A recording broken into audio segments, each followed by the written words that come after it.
Hello, good morning students.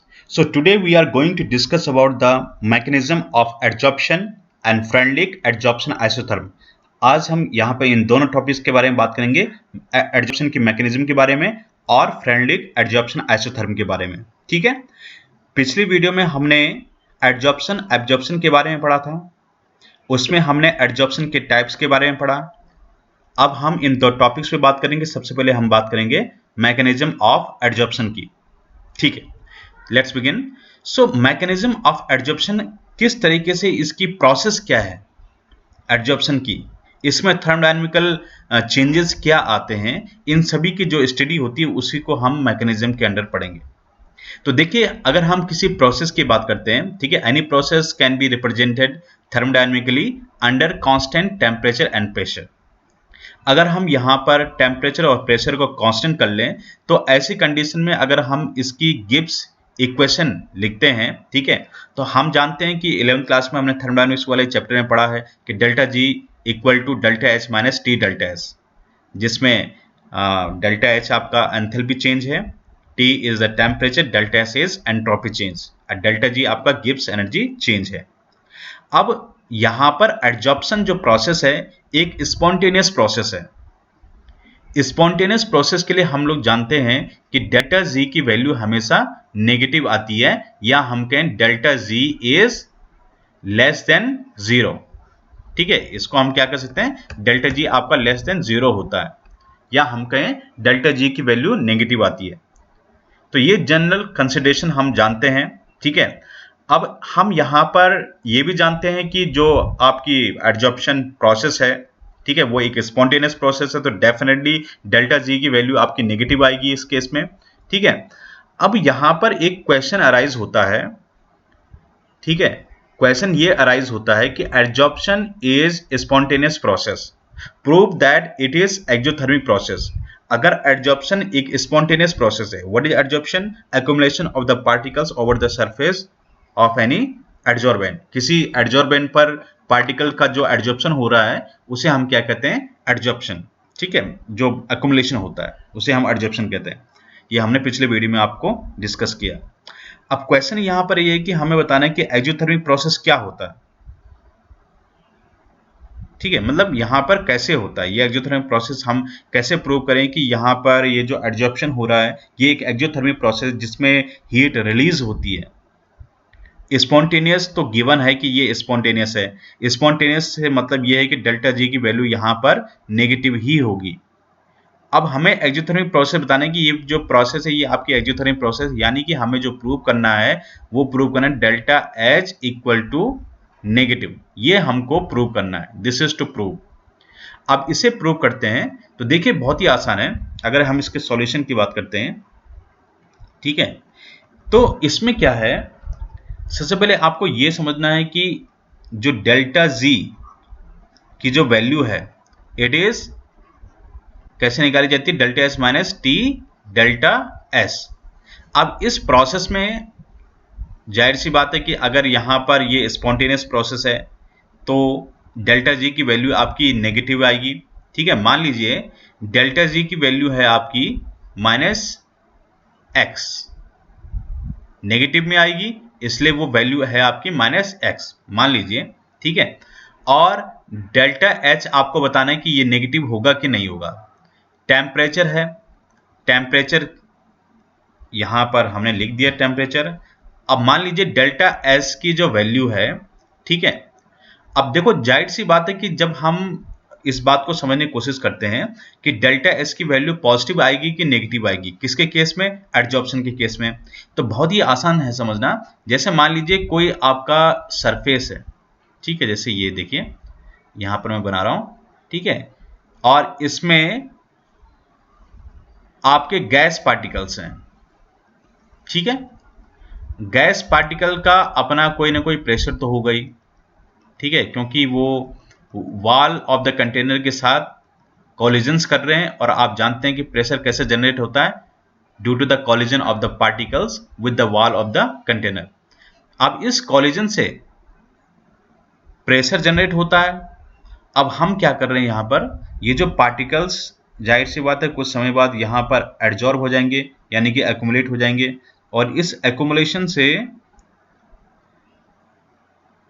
Particles के collision wall के साथ, वॉल ऑफ द कंटेनर के साथ डिक्रीज हो जाएंगे। ठीक है, यानी कि ये जो पार्टिकल्स हैं जब यहाँ पर एडजॉर्ब हो जाएंगे तो जाहिर सी बात है कि वॉल ऑफ कंटेनर के साथ कॉलिजन नहीं करेंगे, क्योंकि अब ये फ्री नहीं है एक बार यहाँ पर एक्यूमुलेट होने के बाद, यानी कि एडजॉर्ब होने के बाद फ्री नहीं होंगे। तो जाहिर सी बात है कि अब ऐसी कंडीशन में अगर हम एंट्रोपी की बात करें, एंट्रोपी क्या होती है? Entropy is the measure of degree of randomness. तो जब ये पार्टिकल्स आपके एडजॉर्ब हो जाएंगे तो इनकी रैंडमनेस डिक्रीज हो जाएगी, क्योंकि जब ये एडजॉर्ब नहीं थे तो फ्रीली इधर उधर कहीं भी ये आपके मूव कर सकते थे, वॉल के साथ कॉलिजन कर सकते थे। ठीक है, तो यानी कि उस कंडीशन में रैंडमनेस थी जब ये आपके एक्यूमुलेट नहीं हुए थे सरफेस पर। लेकिन जैसे ये सरफेस पर एक्यूमुलेट हो जाएंगे तो ऐसे कंडीशन में इनकी जो फ्रीडम है वो घट जाएगी, गैस पार्टिकल्स की फ्रीडम खत्म हो जाएगी, घट जाएगी। तो ऐसी कंडीशन में हम ये कह सकते हैं कि फ्रीडम का कम होना हम हमेशा क्या कहते हैं? This is decrease in randomness. और डिक्रीज इन रैंडमनेस से मतलब क्या है? ठीक है, क्योंकि हमने कहा कि जो आपका डेल्टा एस है, ठीक है, what is this? So change in entropy, change in degree of randomness. तो रैंडमनेस आपकी यहां पर डिक्रीज हुई है। तो रैंडमनेस डिक्रीज होने का मतलब ये हुआ कि इस प्रोसेस में डेल्टा एस की जो वैल्यू है वो आपकी आएगी नेगेटिव। ठीक है, तो मान लीजिए ये जो डेल्टा एस है आपका, ठीक है, डेल्टा एस, इसको मान लेते हैं, इसकी वैल्यू मान लेते हैं माइनस वाई। ठीक है, तो यहां पर हमने डेल्टा एस की वैल्यू लिख दी माइनस वाई।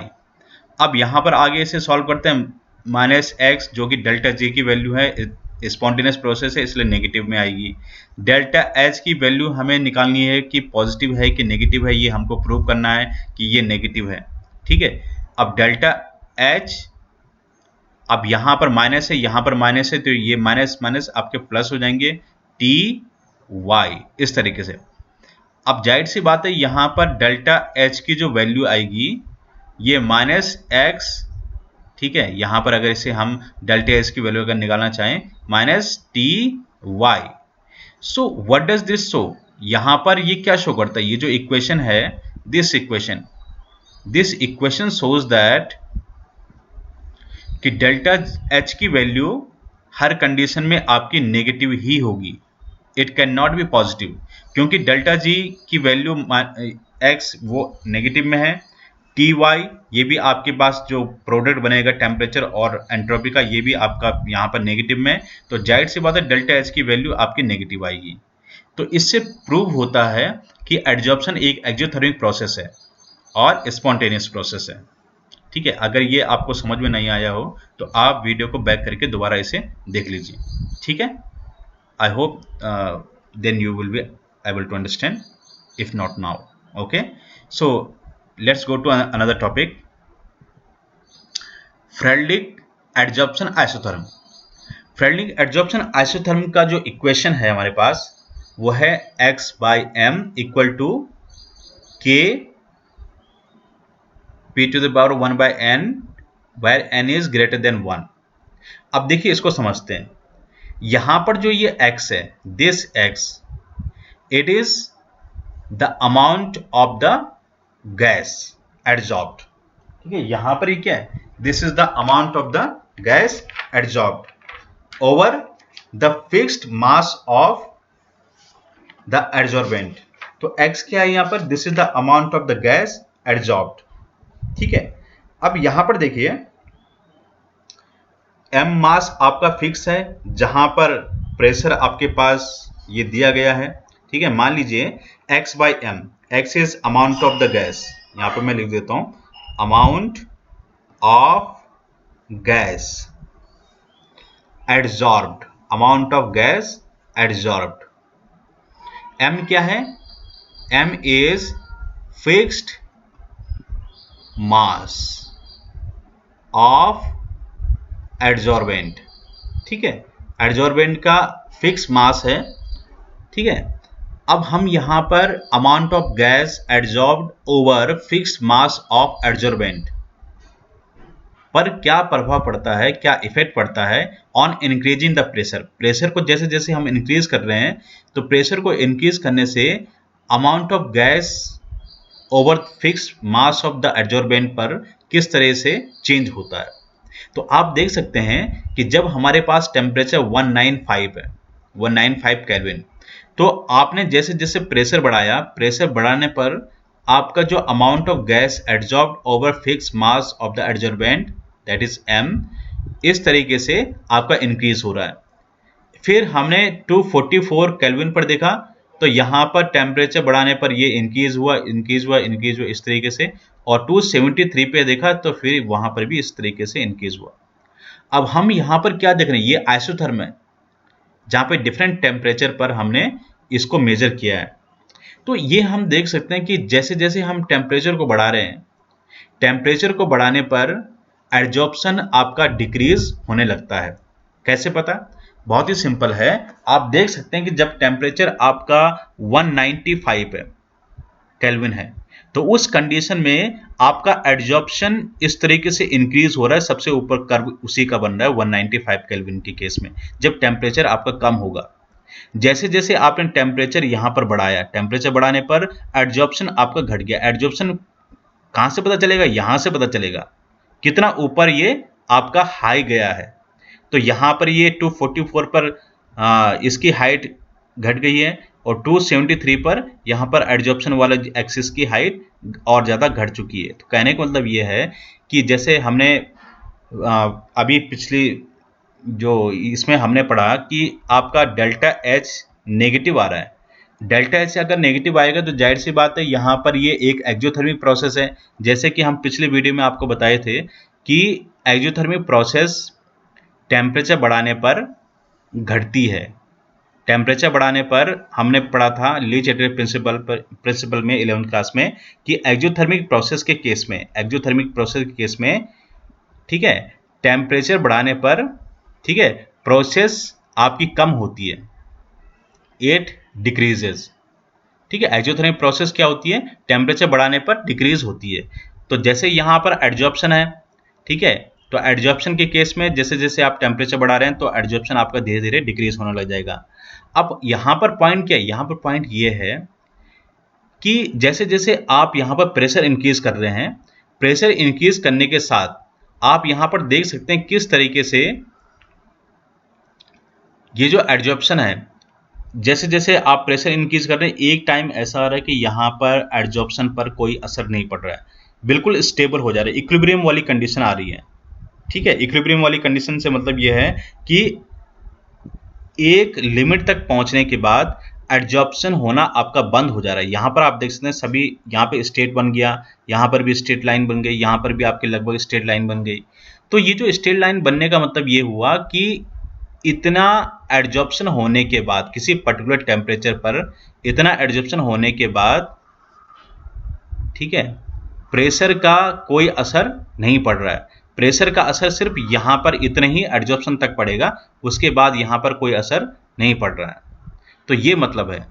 ठीक है, कहने का मतलब ये है कि इसकी एक लिमिट होती है, प्रेशर के साथ एड्जॉर्प्शन जो प्रोसेस हो रही है उसकी लिमिट होती है कि इसे कितना होना है।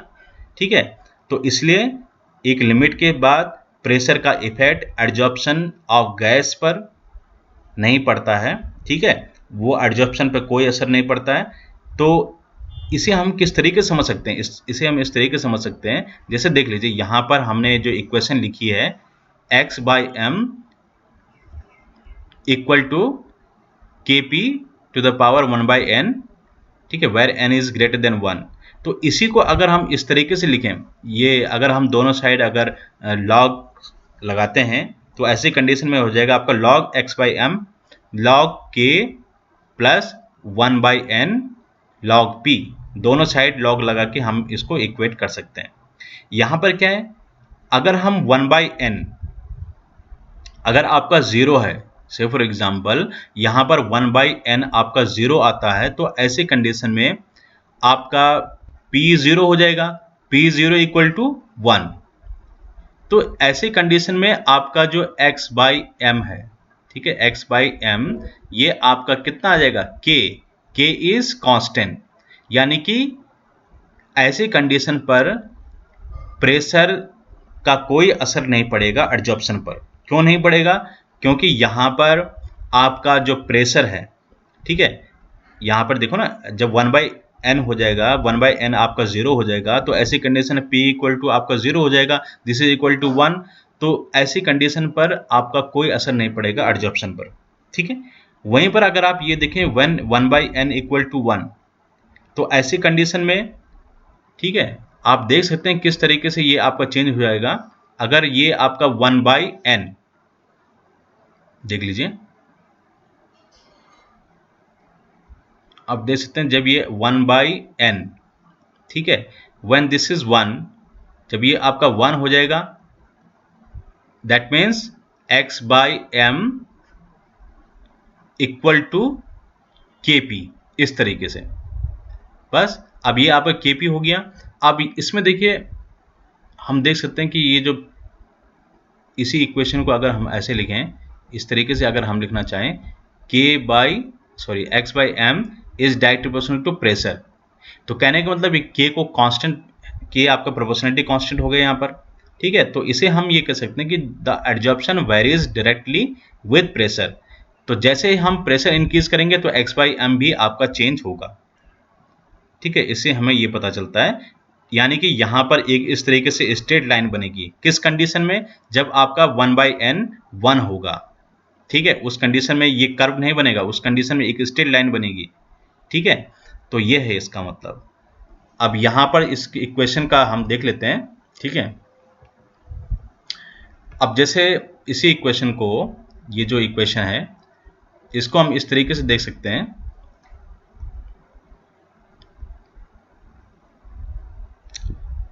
प्लीज वेट, ठीक है। इस इक्वेशन को अगर हम ऐसे देखें, ये देखिए, ये हम देख सकते हैं यहां पर किस तरीके से हमने इस इक्वेशन को यहां पर सॉल्व किया है, ठीक है। ये देखिए, इसमें हमने जो कर्व बनाया है, कर्व, ठीक है, ये जो log x बाई एम हमने इस तरफ रख लिया, log x बाई एम इस तरफ रखा, और जो आपका log p है, log p को हमने x एक्सिस पे रख दिया। अब ऐसी कंडीशन में जो आपका log k है, वो हो गया आपका इंटरसेप्ट, ठीक है। इंटरसेप्ट यहां पर, ये यहां से आपका शुरू हुआ, ये log p, ये आपका log x बाई एम इस तरीके से इंक्रीज होगा, ठीक है, इस तरीके से इंक्रीज हुआ। इसको अगर हम फर्दर इसको प्रोसीड करते लाइन को, तो ये आपका यहां पर एक पॉइंट मिलता है, और ये जो डिस्टेंस है log x by M, this will be called log k, इसे हम कहेंगे इंटरसेप्ट, ठीक है। अब यहां पर देखो, जो ये स्लोप है, जो आपका ये स्लोप आता है, दिस स्लोप, ठीक है, मैं इस स्लोप की बात कर रहा हूं,